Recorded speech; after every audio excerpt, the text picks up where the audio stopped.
Everybody's favourite DIY-themed pay-per-view event is just a couple of weeks away, and Monday nights in the Graps world is very much staying on course. Maybe a little bit too on course. Let's talk about it. This is Raw Graded.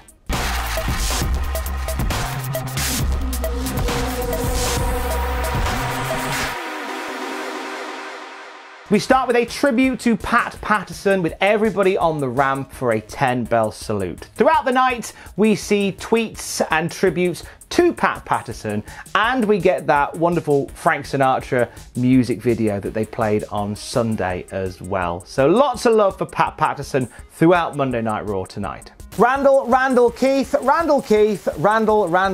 starts us off. He heads out to talk about the Fiend, Bray Wyatt. He says, unlike the Fiend, he doesn't need to wear a mask to let his darkness out. He's ready for the Fiend at TLC, but tonight he's going to knock on the door of the Firefly Funhouse and see who lets him in. Then we cut to the screen where we do get the Firefly Funhouse in all its glory. Bray Wyatt chatting back and forth with Randy Orton and invites him to play a game. It is time for everyone's favourite quiz. Let's get Randy. Let's take a look at the prizes tonight. Well, the top prize is a crucifix used to defeat Sister Abigail and the remains of the body of the now past Friendship Frog. So they set up this quiz and Bray Wyatt is asking the question, what should the Fiend do to Randy Orton at TLC? And after Mercy, Huskins and Ramblin' Rabbit failed to get it right, Bray Wyatt says it doesn't matter, because it doesn't matter about the answer to the questions, because he always has the right answer. Randy Orton's had enough of this. In fact, halfway through Firefly Funhouse, he turned his back on the Tron, which was quite a funny little bit. And he says he wants a match against Bray Wyatt tonight. And Bray Wyatt accepts with glee. We're going to see these two fight a little later on. This was a B for me. Some good lines in here by Randy Orton. Some good silliness from the Firefly Funhouse as well. Can't help but feel that it's a touch repetitive. I feel like Randy Orton most weeks, if not every week, seems to start with a promo in the ring. So, we're just doing that again, are we? Okay, that's whatever. The stuff they did was good, though.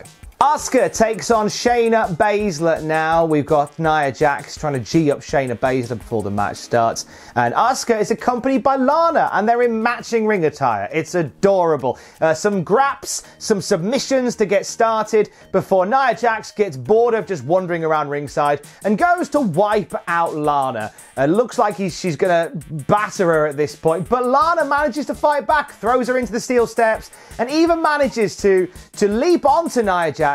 Looks like Jax is going to go for a powerbomb. Lana turns it into a Hurricane Rana, sends Nia Jax flying into the announce table. Lana, fearful for her life, sprints away. And this distracts Shayna Baszler to allow Asuka to get a roll up for the 1, 2, 3. They're done and dusted in just a couple of minutes. I'm giving this a C. Remember back in February where the Shayna Baszler Asuka showdown was the final bit we saw of Elimination Chamber, the last pay-per-view in front of people in WWE, and how that was, a bit tantalising on the old taste buds.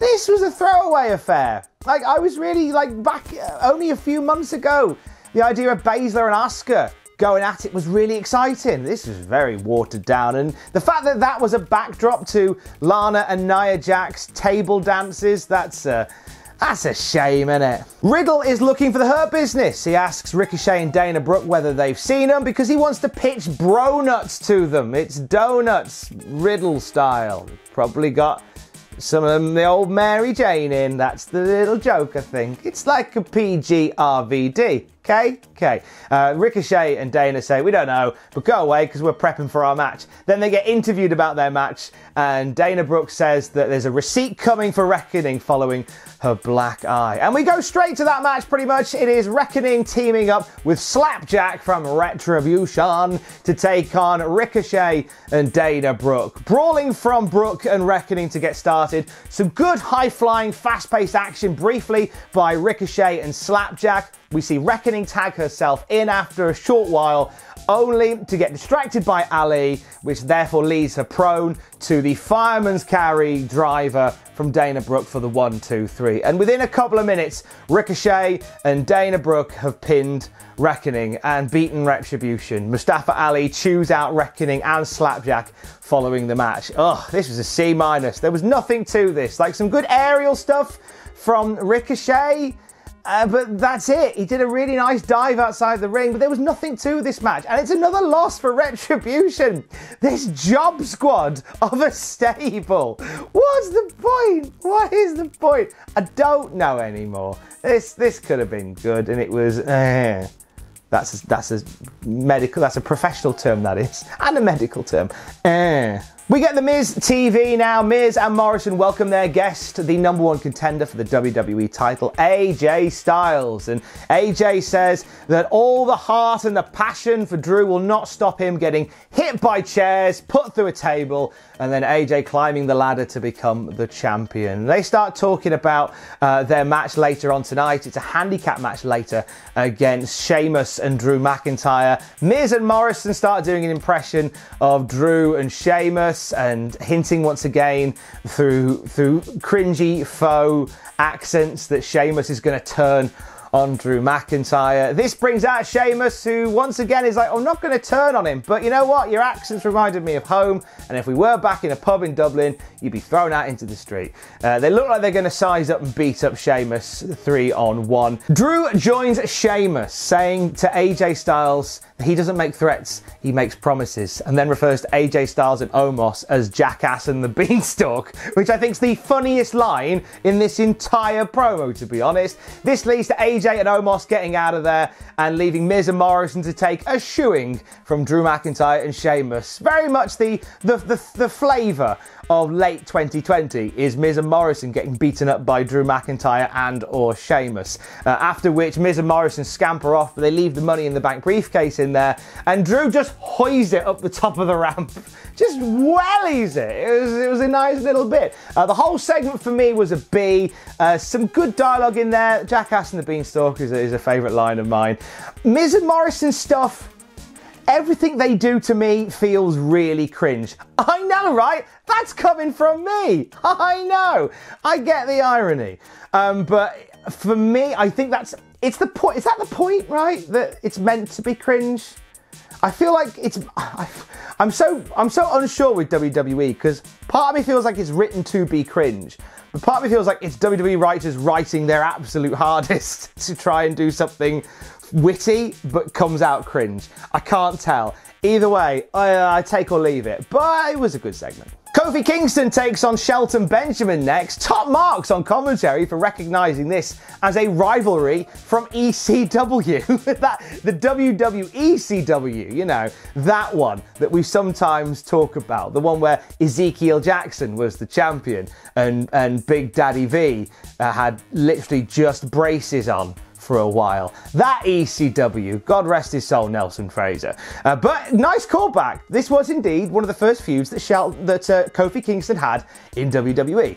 They have a really good match back and forth, during which we see a monkey flip from Shelton to Kofi, and Kofi lands badly on his foot, and Shelton, like blood in the water, just smells it and just goes straight for it. Just wears down on the leg. At one point, he turns an SOS into a powerbomb followed by an ankle lock. That was a really nice bit. They end up fighting outside the ring. Shelton goes to charge at Kofi at the barricade. Kofi moves.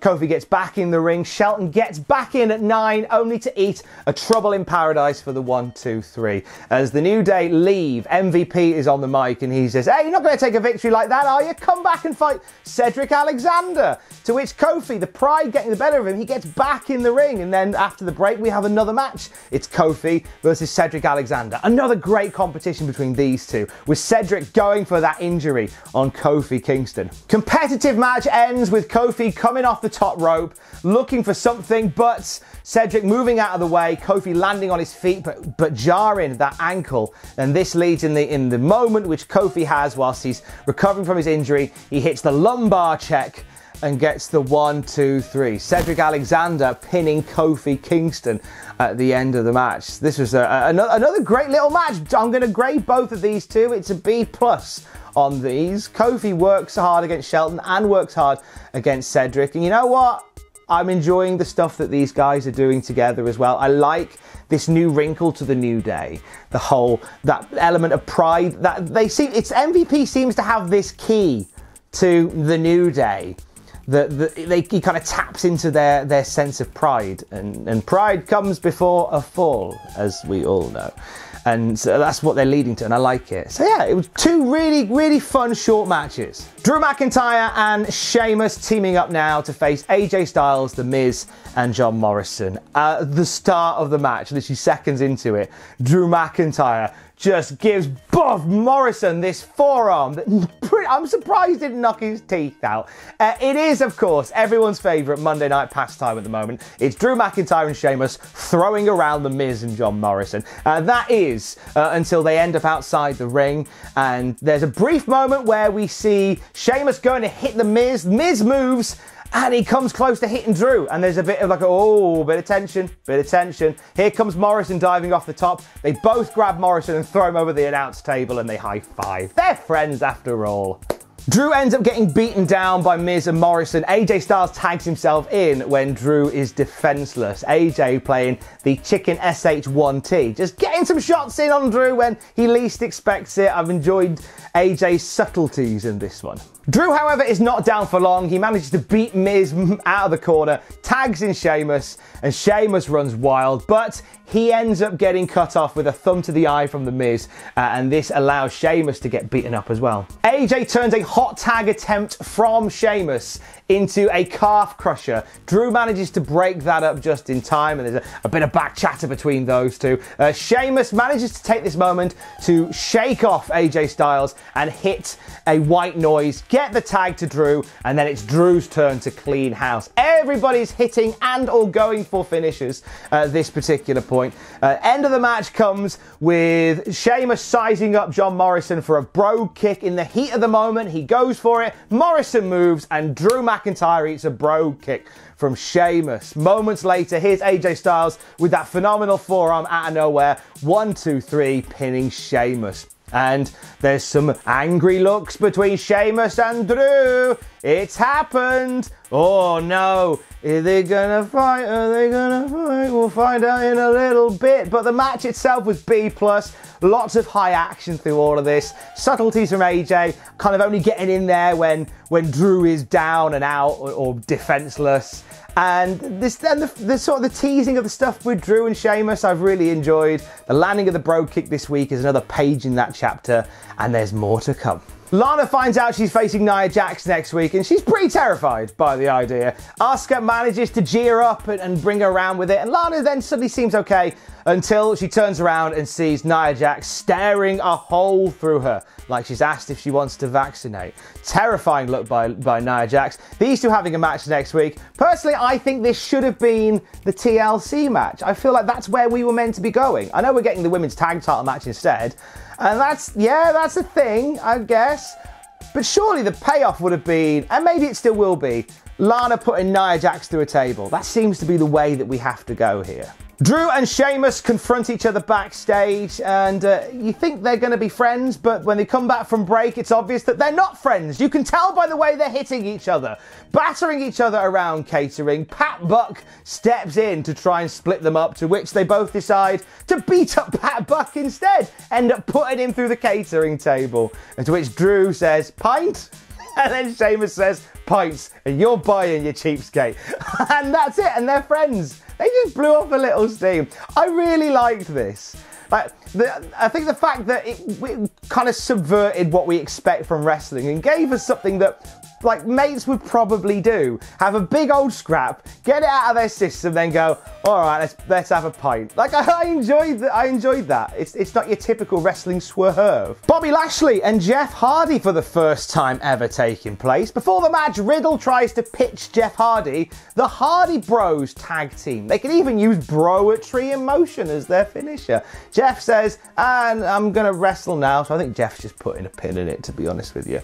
Bobby is pretty dominant on Jeff Hardy in this. Jeff Hardy gets a couple of glimmers in the early stages, but gets cut down each time. At one point, Jeff goes up top, looks like he's about to take control, and MVP jumps on the apron to run distraction. Here comes Riddle, puts down the bro nuts, and takes MVP off the apron. When we come back from break, Bobby's back in charge, but we've at least got an equalizer at ringside as Riddle is there cheering on Jeff Hardy. Hardy mounts one more big comeback in this one, lands a twist of fate, goes up top, thinking for a swanton, but Bobby moves out of the way, so Jeff manages to roll through it, ends up eating a spear, and following that gets put in the hurt lock for the submission win. After the match, Riddle gets into the ring and Lashley just throws Jeff Hardy at him. MVP tries a bronut on his way out and throws him on the floor and then leaves. This was a big, good match with these guys. First time they've ever faced, and I quite enjoyed the chemistry here. Some good stuff. I think Jeff Hardy and Riddle forming some kind of alliance is a nice new development. I think that might work quite nicely.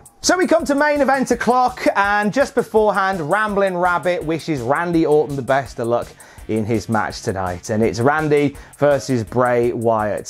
Very typical style of match with Bray Wyatt being laughy and jokey and smiley throughout. He starts off quite strong, even manages to drop Randy Orton onto the announce table. But once he's done that, he chases the commentators away, puts a headset on and gives us yowie wowie. We'll be right back as we cut to break. That was exquisitely timed. After the break though, Randy Orton is back in charge, wearing him down with rest holds. It's a pretty rest hold heavy match, this one. We get a little bit of a comeback by Bray Wyatt at one point where we see him taking charge, attempting to come back into the fight.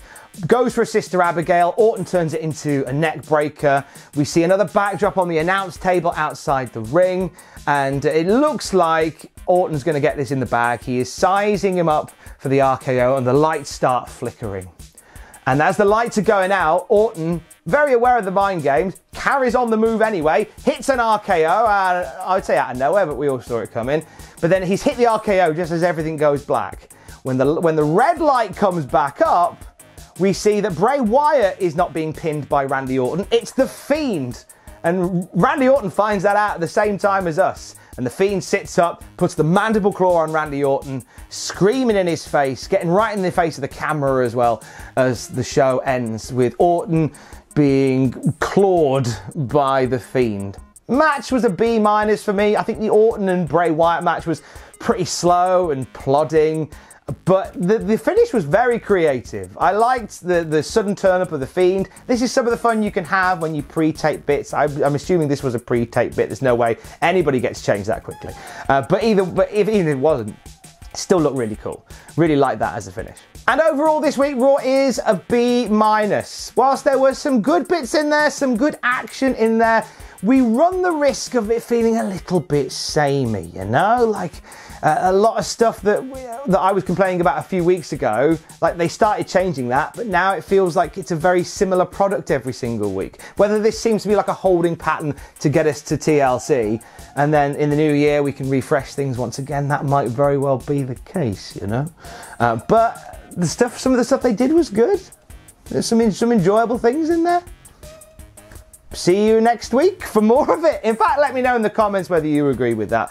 Whether you thought it was a better show than I said, a worse show than I said. This is just my opinion. Would like to know yours. Let me know in the comments. Stay safe. Love you. Bye.